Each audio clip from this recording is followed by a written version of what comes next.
All right, so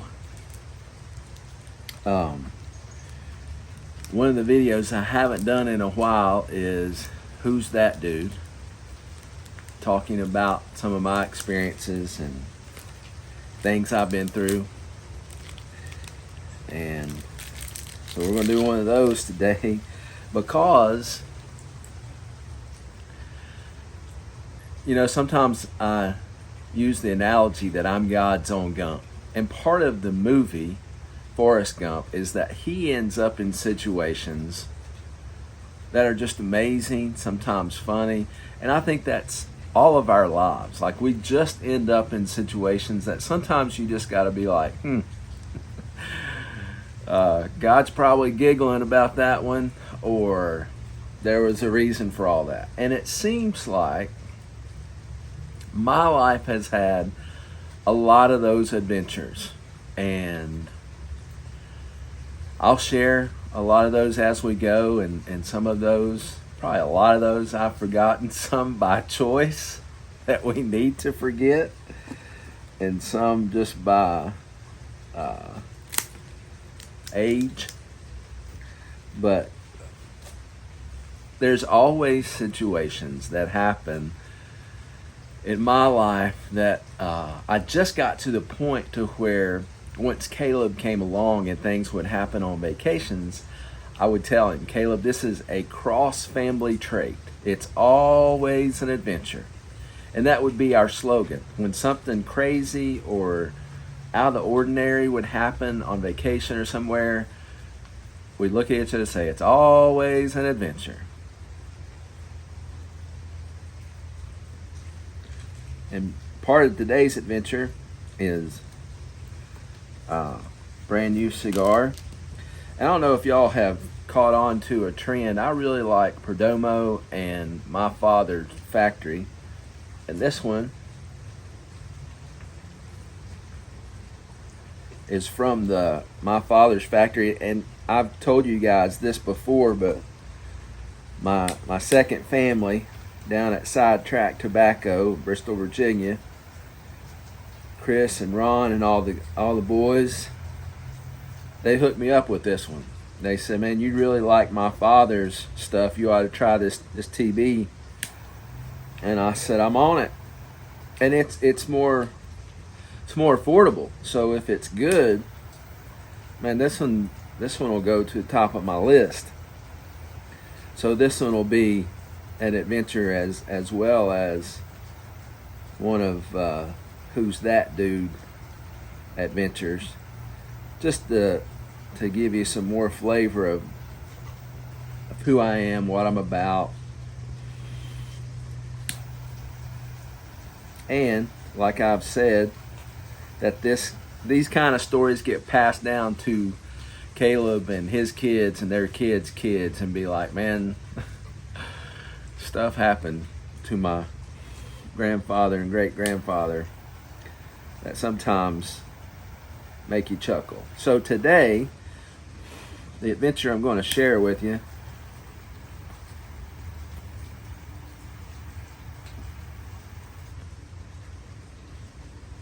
is pretty good. Y'all ready for this? Straight up is how I went to Caleb's college orientation higher than a kite, like giggling high. What was up with that? Well, so Caleb goes to, we obviously live in Tennessee, and it's raining right now. In case you hear that in the background, a little atmosphere. Caleb goes to school in North Carolina, 3 hours away. Excited to go there, going to play baseball. Just the whole, everything's new, deer in the headlights, but excitement. It's always an adventure.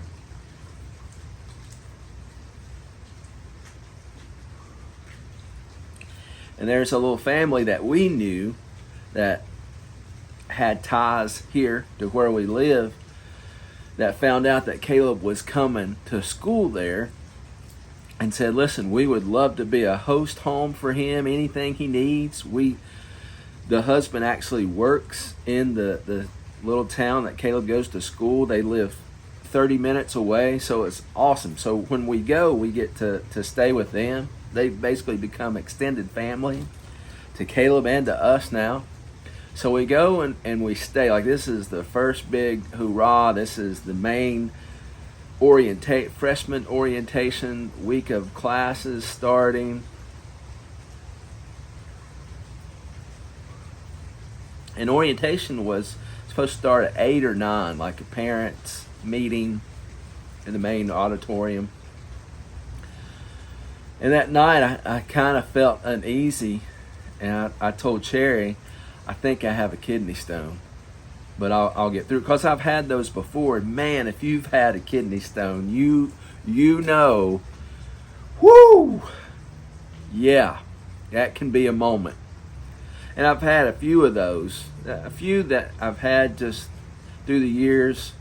Hurt, you can't stand, you can't sit, you can't crawl, you can't lay down, just can't get comfortable. Do the best you can, handle it, and then you pass it. And it's weird, because as soon as you pass it, within a minute you feel like nothing ever happened. But I have had a few where I've ended up in the ER just because it was so drawn out and so painful. Well, guess what? Old homeboy had one of those orientation morning.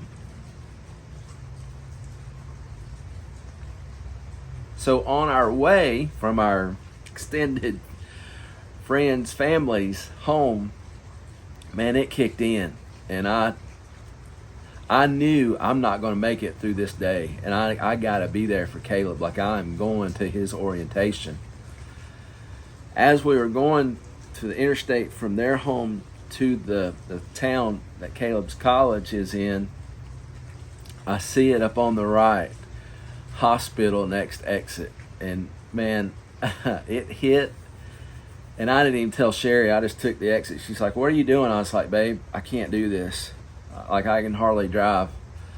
We need to get in here, get this checked, and get to orientation. So I go in, and we got to do what we do. So we text our friend and say, listen, here's the situation. Is there any way possible you could just take Caleb, whatever he needs? And dude, listen, there are people who just become brothers in your life. And my man said, I got you. As a matter of fact, I'll go to orientation. If there's anything, I'll sit in the meetings until y'all get there. I'll take notes. I got this. You just take care of you. Wow, that was awesome. So I'm at the hospital. They're taking me to get x-rayed and all this stuff. And absolutely, yes, you have a large kidney stone, Mr. Cross. We need to give you some morphine to calm this down.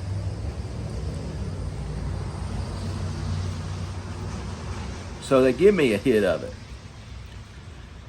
And I just have this, I don't know if it's redneck hillbilly in me, but there's a high tolerance for that kind of stuff. And I was like, Doc, that didn't do a thing. Like and she said, well, let's wait a little while. And they came back.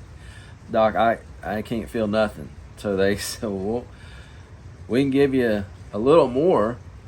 So I said, please, I got to get to the college. And so they did that. Still wasn't affecting me until a little bit, and then I felt, and she came back 30 minutes later. Mr. Cross, I said it dulled a little bit, but if I move around, she's like, we can give you just a little more, and that's it. That's all we can do. And I said, please. So they did that, and boys, it kicked in. Your boy wasn't hurting no more. And I told Sherry, I feel fine. We need to get to Caleb's orientation. She's like, maybe we ought to just go back. I said, no, this is a once in a lifetime, and get me there. Like, you're going to have to drive. I can't drive. I can't drive like this, but we're going.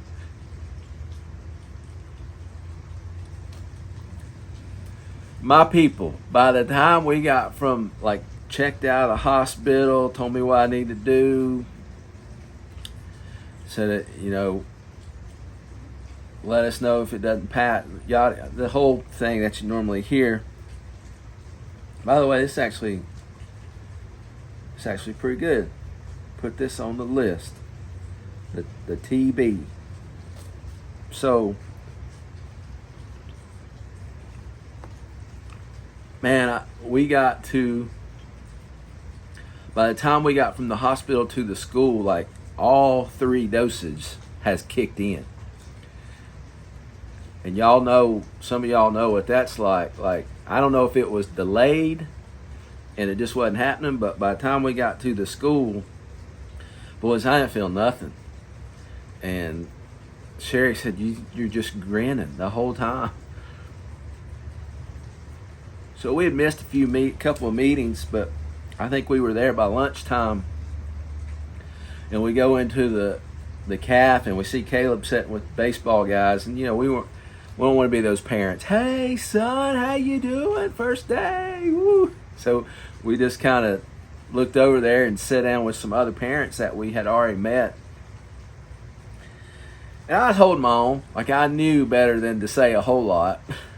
So I just kind of sat there and was enjoying my food. And I looked over, and Caleb was looking at me. And he gave her, Dad, you all right? You feel better? I was like, feeling good, bud. How's it going for you? And he got tickled. He said, Dad, you look like you're feeling good. I'm glad that you're here. I'm here for you, buddy. I got you. So you know enough not to, like, it wasn't too crazy, but I knew enough to keep my mouth shut and try to walk a straight line, and I wasn't going to miss it for him. Hey, what you need, I'm here for you. Whatever I can do. So he went to his meetings, and we went to ours and checked on him during the day. Everything went great. Well, at the end, there was this parent gathering.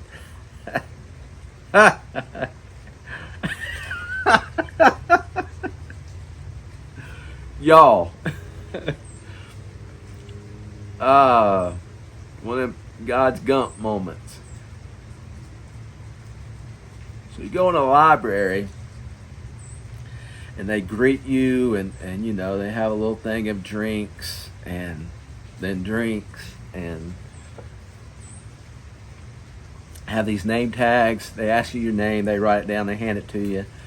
I said, Matt, and she wrote it down, handed it to me, and I looked at it, put it on.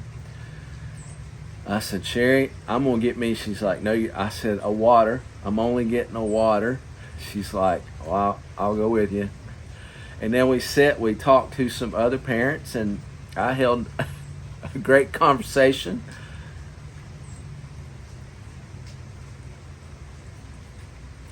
And the president, I'd seen video interviews of him, seemed like just a genuine nice guy. Like, doesn't play the role because of his title. And his name is Nelson something. So I told Cherry, hey, there's Nellie. Let's go holler at Nellie. I want to say hello to Nellie. She's like, no, you're not. And I was like, well, I think that's rude. We ought to at least introduce ourselves. She said, Matt, I'm just glad that you're making it through the day. And she looked at me, and she looked down. She's like, oh, Lord. And we'd already been at the parent meeting for a while. And she reached over and grabbed my tag. I had put my name tag upside down because it looked right to me. If I put it like that, I could read my name. So I was talking to these other parents. Oh, y'all. I wish you were there. It's always an adventure. Stuff like this just happens to me for whatever reason. So anyway, man, we got through it. We made a memory out of the whole day. It's a story that everybody loves to tell. And went back to the house, and they said, "How you feeling?" I was like, "Man, I'm fine now. Like I don't feel no pain. A little tired." So we had a great dinner. They had cooked for us and played some cards, I think, and went to bed. And I slept like a baby. Slept like a baby. Woke up, and we had to come back to Tennessee the next day. Needless to say, felt fine driving, but I passed the stone on the way home. And then I was fine, but what a memory. And I try to tell Caleb, listen, anybody else, that probably would have happened the day before and they would have been fine the day of orientation. I said, but God gives us stories. And I said, as long as you and this family, you got to embrace stuff like that. Because that's life, man. You can either just say, hey, it is what it is. Let's roll with it. And it'll be a great story. And there's so many times things like, I used to say, things like this happen to me, so I'll have sermon or talk illustrations, or when I give talks to crowds that I have stories to tell.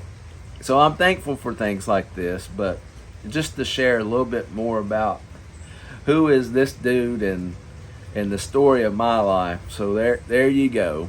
There is, man, I'm sure some of those parents were like, who's that kid from Tennessee, Caleb? Man, bless his heart. Or they thought, he's the fun dad. I don't, probably neither, but anyway. So a little bit more about me. There you go. This TV is pretty good. If you get a chance, affordable. I think you'll like it. If you can't find it, man, go to Sidetrack. See my boys at Sidetrack, Bristol, Virginia. Man, I love you. I mean it. Make it a great day. Hopefully this gave you a smile or a chuckle.